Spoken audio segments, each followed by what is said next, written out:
नमस्कार दोस्तों, मैं श्री साकेत पंचांग बूंदी राजस्थान से अक्षय शास्त्री आपका हार्दिक अभिनंदन करता हूं, स्वागत करता हूं। दोस्तों, आप सब विद्वान साथी हैं मेरे, और जैसा कि आप लोगों को पता है कि इस चैनल का जो सृजन किया गया है वो केवल ज्योतिष, गणित और ज्योतिष से संबंधित जानकारियां देने के लिए किया गया है। तो मेरा सबसे पहला निवेदन है कि आप जो है इस ज्योतिष गणित के इस चैनल को सब्सक्राइब कर लीजिए।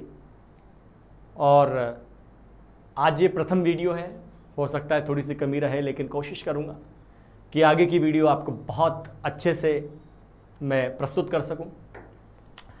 ज्योतिष गणित की प्रथम शाखा हम ये कह सकते हैं कि ज्योतिष गणित का जो प्रारंभिक रूप है उसमें सबसे पहले हमें समय की गणना का ध्यान होना चाहिए कि समय कैसे होता है। जैसे हम घड़ी में देखते हैं तो 1 घंटा 60 मिनट हो चुके हैं, है ना। लेकिन ज्योतिष में चलते हैं तो राशि, अंश, कला, विकला, है ना, प्रतिकला, तत्प्रतिकला, प्रतिविकला, इसके बारे में हमें जानकारी होनी चाहिए। पल के बारे में जानकारी होनी चाहिए, क्योंकि जब हम लग्न का साधन करेंगे तो हमें पलों की आवश्यकता पड़ेगी।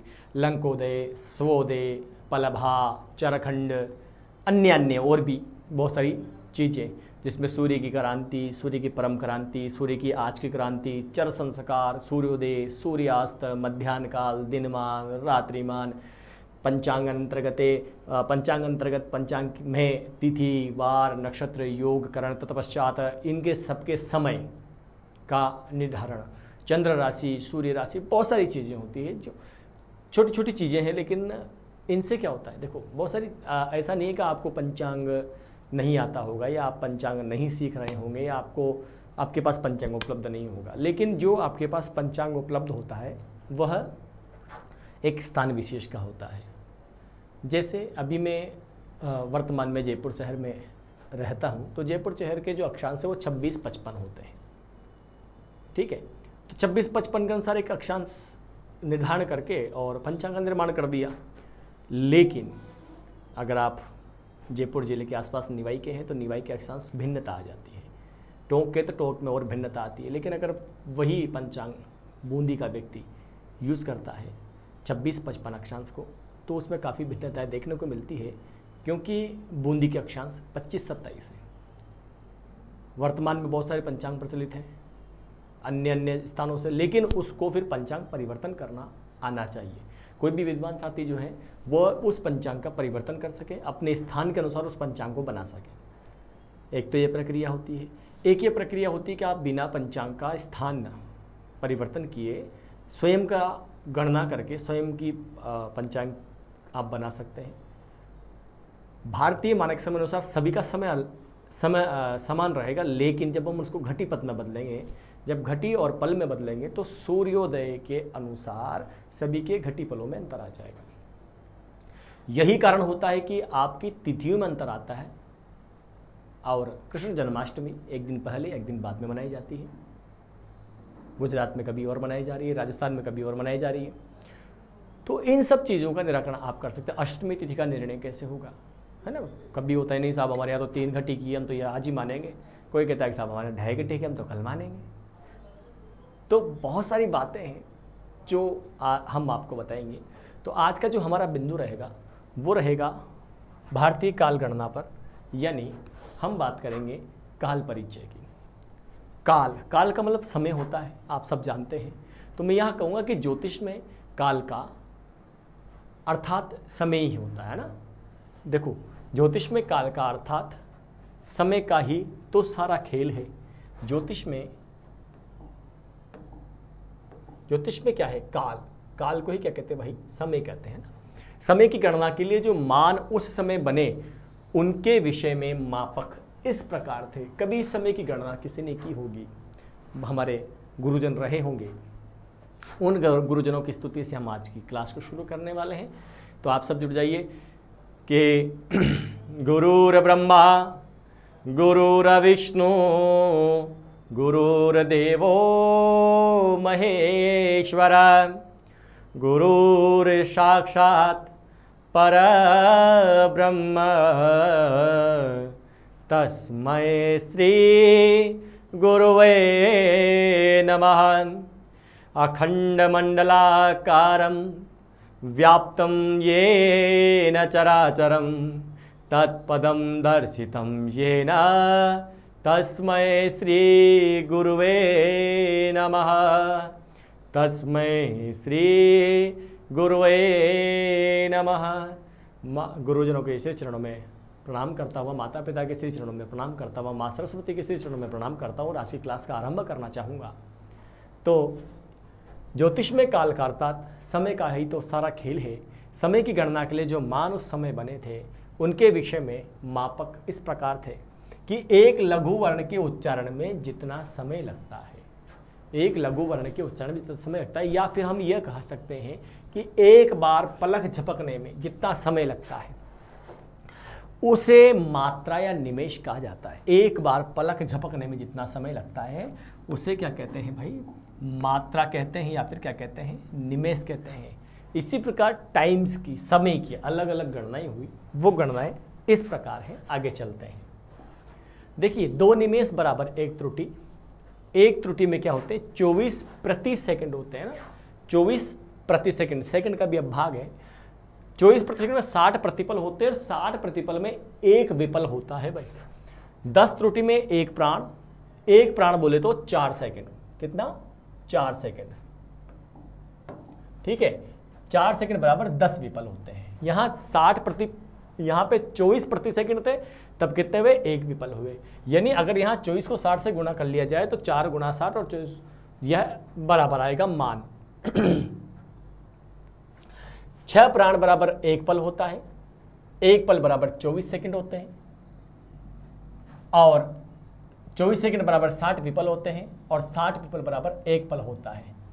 ठीक है, ये पल का मान जो हमारे स्वदे मान में काम आएगा। 2.5 पल बराबर 1 मिनट होता है। 1 मिनट बराबर 60 सेकंड होते हैं। ठीक है, 60 पल बराबर 1 घटी होती है। 1 घटी में मात्र 24 मिनट होते हैं और 24 मिनट का 1 दंड कहा जाता है भाई, 1 दंड। ये दंड का प्रयोग किया जाता है 20 मार्च और 22 सितंबर को, जब छाया शून्य होती मध्याह्न काल में 12 बजे, पलभा ज्ञात करने के लिए 12 अंगुल की छड़ लेकर के। 2.5 घटी बराबर 1 घंटा होता है। देखो यहाँ 2.5 पल बराबर 1 मिनट, 2.5 घटी बराबर 1 घंटा। ध्यान रखना, 1 घंटा, 1 घंटे में 60 मिनट होते हैं, 60 मिनट में 1 होरा होती है। 60 घटी में 24 घंटे होते हैं, 60 घटी में 24 घंटे होते हैं और 1 अहोरात्र में 24 होरा होती है और 24 होरा में 1 वार होता है। अब देखो, ये होरा कहां से शुरू होती है? ये होती है सूर्योदय से आरंभ। ठीक है, सूर्योदय से आरंभ होती है। अब 1 वार, वार हमारा जो होता है वो सूर्योदय से सूर्योदय चलता है। ठीक है, सूर्योदय टू सूर्योदय, ना कि रात को 12 बजे से 12 बजे तक। ध्यान रखना, हिंदी गणना अनुसार।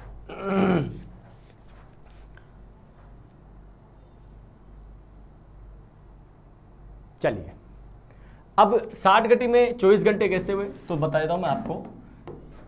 60 गुणा 2/5, 120/5 बराबर 5 दूनी 10 और 5 चौक 20।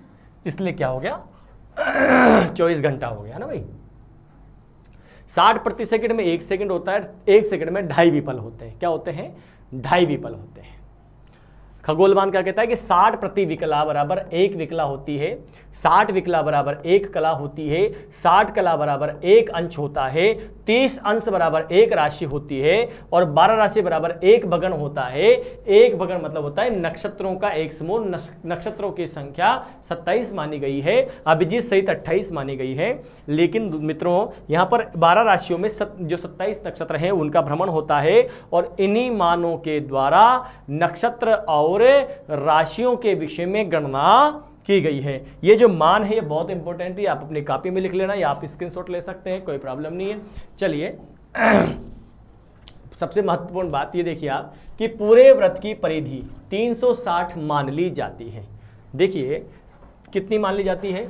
ये पूरा एक क्या है? व्रत है, व्रत। ठीक है, अब इसकी जो परिधि है ये कितनी मान ली जाती है भाई?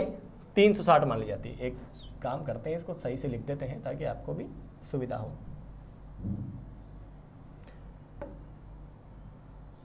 ठीक है, ये लो, ये हो गया आपका व्रत। ठीक है, अब ये भी 90 90 90 90, ये हो गए 90 90 90 और 90, तो ये टोटल कितना हुआ 360 डिग्री का इसको मान लिया जाता है। समझने का प्रयास कीजिएगा कि इसका 360वां भाग एक अंश है, इसका 360वां भाग क्या है, एक अंश है। ठीक है, अब जब अब इसको बांटेंगे 360 भागों में, है ना, तो ये बटेगा 90 भाग यहाँ हो गए, 90 भाग यहाँ हो गए, 90 भाग यहाँ हो गए, 90 भाग यहाँ हो गए। तो ये क्या है भाई, राशियों का उदय अंश होता है ना। तो आधी राशियां ऊपर उदय होती है, आधी राशियां नीचे उदय होती है। अब देखिए उसका 60वां भाग एक कला, कला का 60वां भाग एक विकला, एक विकला का 60वां भाग एक प्रतिविकला होता है, और 30 अंश की एक राशि होती है।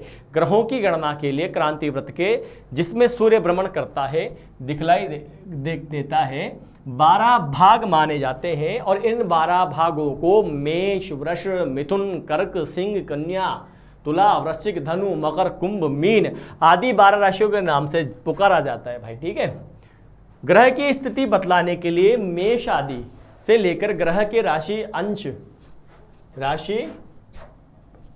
अंश, कला तथा विकला बता दिए जाते हैं। यह ग्रह का भोगांश कहा जाता है। तो दोस्तों यहां पर क्या है, यहाँ पर क्या होता है कि एक व्रत होता है ना, एक यहाँ समझिए, एक व्रत होता है। इस व्रत में कितनी राशियां होती है, 12 राशियां होती है भाई, 12 राशियां होती है।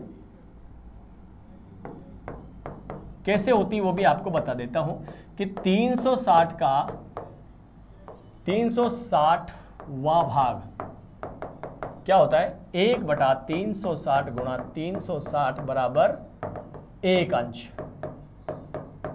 एक अंश। ठीक है, अब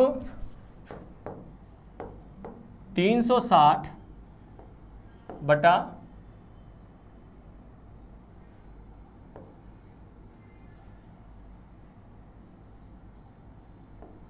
30 बराबर 3 एकम 3 3 दूनी 6, 12 राशियां।